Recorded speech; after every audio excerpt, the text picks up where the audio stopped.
If you're working harder than ever, but wondering why your growth kind of feels impossible, this episode is going to change what real scaling looks like, because hustle actually stops working at 6 figures.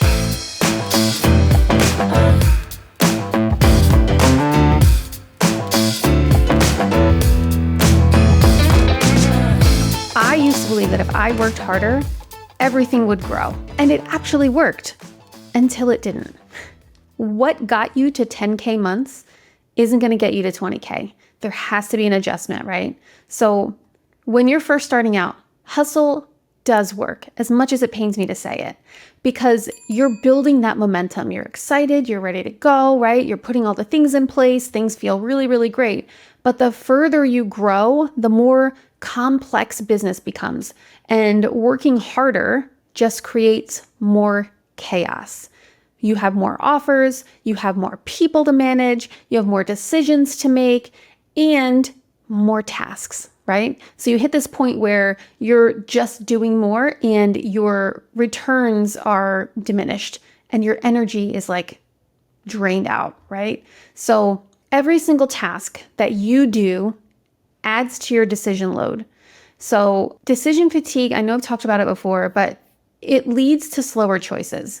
You've got overthinking, you start avoiding things, right? That means you get missed opportunities, messy delegating, and you're probably going to get burnt out. When you're completely exhausted, you don't delegate well. You don't lead well. You're just going through the motions. Think about it like this. If by the end of the day, you can't even figure out what you're doing, you probably made too many decisions that day, okay? I know it was Wednesday. I had 5 phone calls, which is unheard of for me. I usually cap it at 3 because it takes a lot of mental capacity that, I'm going to be honest, I just don't have for more than 3 people. But 2 of my clients had emergencies and I wasn't going to be able to get on calls on Thursday. So I scheduled these calls. By the end of the day, I was standing in the kitchen and had a pot in my hand. And I looked at the pot and I knew there was a purpose for this pot, but I couldn't think of it. And it took a good 10 seconds for me to be like, oh yeah, you're making pasta. Put pot on stove, get water, right? My brain had gone through so much throughout the day that it was like, we're done, right? And I know that's happened to you before. I hear it all the time. You walk into a room and you have no idea why you're there. Or you lost something and you can't remember what it was that you lost, right? If that happens to you at the end of the day at home, guess what? It happens at work as well. If you're making a massive amount of decisions throughout the day and you're working past, noon, your brain is going to take more time to compute things to figure out what's going on, okay?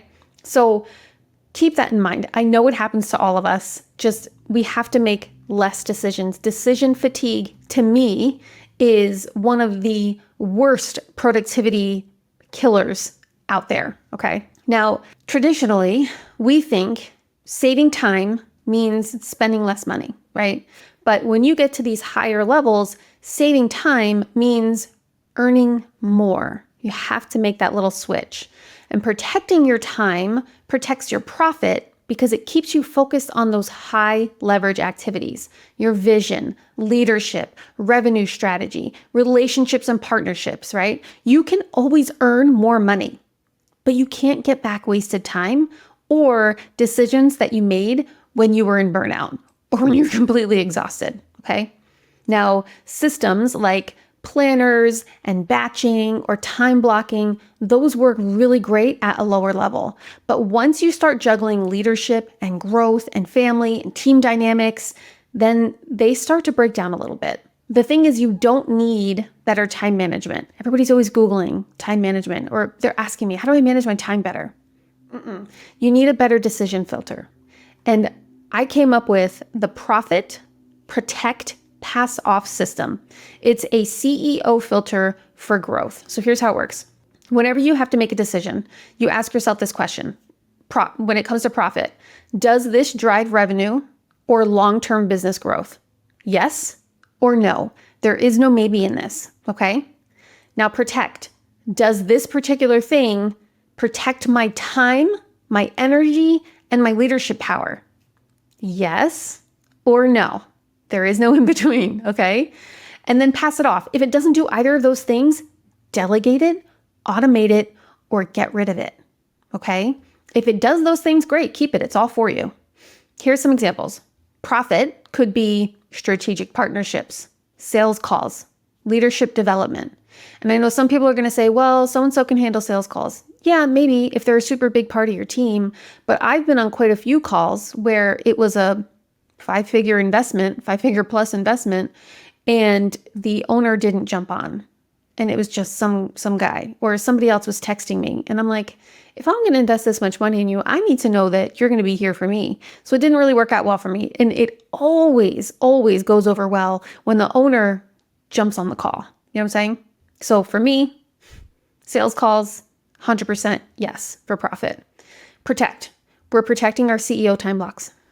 Those are super, super important. We're protecting our family boundaries and our decision audits. In case you missed it, you're protecting your decision audits. So every time you make a decision, write it down, what it was, what you decided to do, all of the things, and in 30 to 90 days, go back and check the ROI on that decision that you made so that if it comes up again, you know there's adjustments to make, right? Do I do it? Do I not do it? Is there something in between? Okay. And then pass it off. Get rid of admin tasks, get rid of social media scheduling, get rid of customer service, right? So somebody else can do those things. Something else can automate those things, right? Social media scheduling, all of it.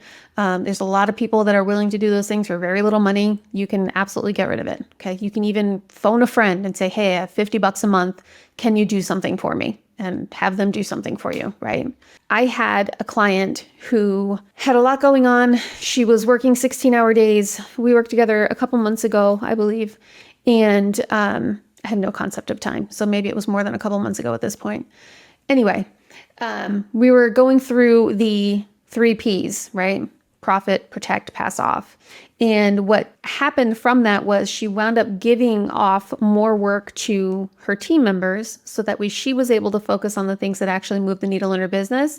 And she wound up being able to bring in more clients and make more money because she wasn't doing all of the little things in between. Okay. It works on all levels. You can use it at home, right? What does profit look like for you within your family relationships?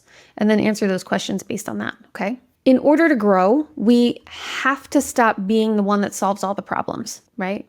Leaders actually protect their brain capacity, their decision-making capacity. They delegate, they execute, okay? Your team doesn't need you doing all of the things and micromanaging and, being the one that answers the questions all the time. They need your clarity and they need your vision because without that, you're not going to go any further. Profiting without having some semblance of peace is just another form of burnout, right? You can see super, super successful people making millions of dollars and they're miserable. There's no peace there. We have to have peace. And as leaders, taking back our time is also about our family. It's about our health. It's about our mental wellness. And it's about how we lead and what we're leaving behind. Okay. So working harder might have gotten you to 6 figures, but protecting your time is what's going to get you to 7 and beyond. And you're going to actually enjoy it when you get there instead of being miserable. You know what? Okay. Your business cannot out-earn poor time boundaries. Okay. If you guys journal, think about where hustle is costing you growth right now. Write it down. Spend like 20 minutes going over like where are you hustling? How are you hustling? Where is it impeding you? Was it life? Is it within your health? Is it within your business? I know when I got stuck in the hustle, I was completely burnt out and everything was a shit show. So think about it, write it down. And then I want you to click below, grab my Maximize Your Time profit guide. It's in the link. It will help you get everything set up, situated, and ready to run.